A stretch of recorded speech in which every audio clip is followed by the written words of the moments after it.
YouTube, how we doing? This is Revy here, coming at you with another Gunpla video. Woo! It's been a quick minute since my last video, but for today's Gunpla, we have something special. The OG, the granddaddy. One could say the father to us all. Gunpla builders. It is the RX-78-2, Mastergrade version 3. That's right, this is something special. This is actually the version. I know there's a lot of iterations, a lot of versions, but this one in particular is, as always, a master grade. And the version 3 is the first one that I got, actually. I got this as a gift for my birthday. Now, on with the kit. So, for the most part, the kit itself is sturdy. The extremities, the body itself is sturdy. There's just a few weaknesses, just a few things that are an issue to me. But as you can see here, the finish, even without doing effort, panel lining, all that, the kit itself, the armor, the white armor actually has color separation already. So there are subtle tones to the joints and the armor plating, the whites, that actually give the Gundam a aesthetic look already. Now, speaking of aesthetics, the hands. Not only that they're huge, but they're actually very mobile as well. Mobile to the point that individually the fingers, you can actually move them and do unique poses like that. It's a far cry from, well, a good cry from the seed hands. You just remove the fingers and all that. This one is actually very, very useful. You can just end up using one set of hands. But okay, the back skirts, yeah, but the under panel, I actually broke that. And not because, or not during building, but mostly during panel lining. And it's because of the thinner that I use. So I didn't know that I was using way too much, or I don't know, maybe sometimes the plastic is just too weak but to begin with, but it broke on me. So it's unfixable. I just can't. So moving on, it's just a good thing it's underneath. So moving on to the flexibility, the gunpla-ness of it. So good joints, good all that. They really made it a point to have this Gundam really posable. If you see the box, there's a lot of unique poses to it. So same goes for the legs. I love the legs of this kit. It's old school meets modern gunpla look to it. It's almost similar to what you would see in real life, almost. And the feet, yeah, unique setting there as well. But as you can see, I did manage a few designs, or put some of customization there, just a little bit though, in terms of the decals. But more on that later. So the feet, yeah, the back plates, the color separation is really great. So I just want to stress, I did not paint anything on this kit. It's just, it really, really looks good. I actually should have taken videos of it just default looking, like without the decals. It looks like what you see on TV for the most part, or the anime. I can imagine what that looks like. So, yes, the core fighter. I don't like this thing. I just really don't. It's, I doubt that I built it wrong. It just, it's just really troublesome for me. It it falls apart, particularly the wings. I don't know if it's just my kit, or I did something wrong, but I don't know. I don't think so. But it gave me a lot of trouble. I think I focused on this part the longest out of any one part, the legs, the arms, and all that. This fighter just, it's it's almost borderline annoying. So I try to open up and it just falls like that.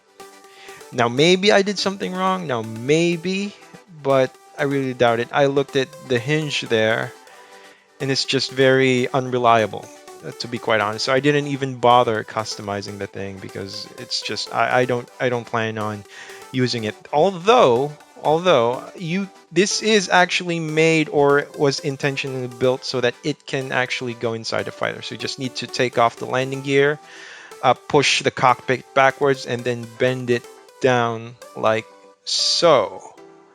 Now this actually goes into the torso, which to my surprise is actually hollow. It's not the same as for the usual kits that I'm doing. I actually still have mixed feelings about this design. So this whole hollow torso thing. So as you can see, the fighter actually takes up, I'd say, around 2/3 of the innards, the hollow space. But this is the other block, which, as you can see, the pilot sits there, Umro. And this is actually good. I prefer to use this because mostly I actually opted to put in LED lights, which is a first for me. So as you can see, there is enough space if you choose to not use the fighter. And just a small detail, just look at it. hmm Like Christmas. Just so good. But then again, just a small detail, as I was saying, I purchased the wrong lights. I know that this should be gold or at least yellow, but I can't lie. The lights just look good, even though it's green. It just looks good. Can't argue with that. And it has stickers for the eyes. That's the only stickers that I use that came with it, which are the eyes. As always, I always tend to do that. Just put in the eyes there, and it still looks good. Like damn. Look at that. Although next time I might do something about the creases on the face so the green doesn't outglow that much and just concentrate on the eyes. Or depending on what other glass that there is on the helmet. So there. So moving on. Oh, and another one of my favorite pieces of this kit, which is the shield. Any smooth angular surface that can be decaled properly is always a plus for me. I like doing that. So with this, yeah, it was a joy to decal and panel line the heck out of it. So it is forearm attachable. So you can attach it on the forearm, and at the same time, using this kit's special hands, it can actually clasp the arm, the forearm bands there of the shield properly, and it can be stored on the backpack or the thrusters. So look at it. The green, it doesn't bother you so much if it's in proper lighting. It still looks very, very crispy, very good. And if I didn't mention earlier, this Gundam is highly posable without the finickiness. The only weaknesses are the skirts, which ah. But yeah, the Hyper Bazooka. This is actually another thing that I like. The design is good. I enjoyed, decaling it, panel lining it, and all that. I like the overall look. Although I'm not too sure about, I don't know, the length. It's not properly. It doesn't fit the shoulder well when you try to pose it. So maybe I don't know if it's the thing with the kit because you can't do certain poses with the anime that I would hope to do. And the hand placement versus the shoulder placement. The distance, I'm not too fond of that. It tends to fall out of the Gunpla's hands. So yeah, but if you can find a pose like this, it looks great. It looks really, really damn good. Ah, I'm too proud. I'm sorry. And the other weapons, as your typical Gunpla sabers, it's dual sabers. I don't know. This is becoming a thing, or I don't know if it's a comeback or whatever. But the sabers, mine actually fit terribly. At least one of them. They don't go all the way. You have to force them. So I'm very careful because a few goes of that, and you can actually break the socket there.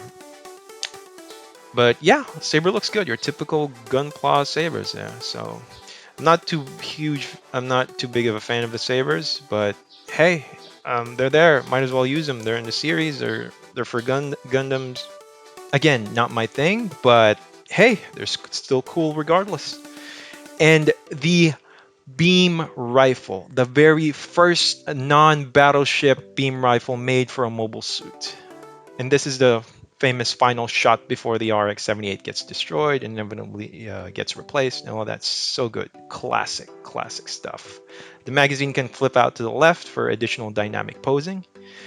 And just look at it. Kit is so gosh darn beautiful and sturdy, and there's a lot of poses you can do with it, and including this, the classic ale strike pose, which Gundams can absolutely nail.